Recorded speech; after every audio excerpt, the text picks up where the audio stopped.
ចិត្តមកចិត្តអត់ចិត្តទួចិត្តមានចិត្តនេះចឹងមែន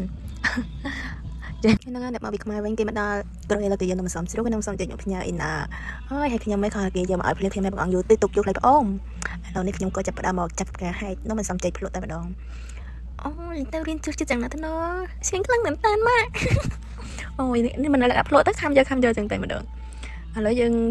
អស់3ម៉ាត់ហើយយើងសាកមកភ្លក់នំមិនសំជ្រូកវិញតែម្ដងតែមានរសជាតិចឹងណាវិញតោះយើងមិនស្ដាប់ទាំងអស់គ្នា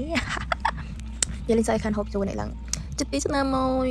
មកកូរ៉េឡើងគាត់តែបានខែទី2ឆ្នាំអីចឹងយើងដាច់យូរដែរហើយយើងមកសាករសជាតិម្ដងទៀតមើលអូឆ្ងាញ់បងចឹងឆ្ងាញ់ចិត្តមកចិត្តអត់ចិត្តទួចិត្តមានជាតិនេះចឹងមែន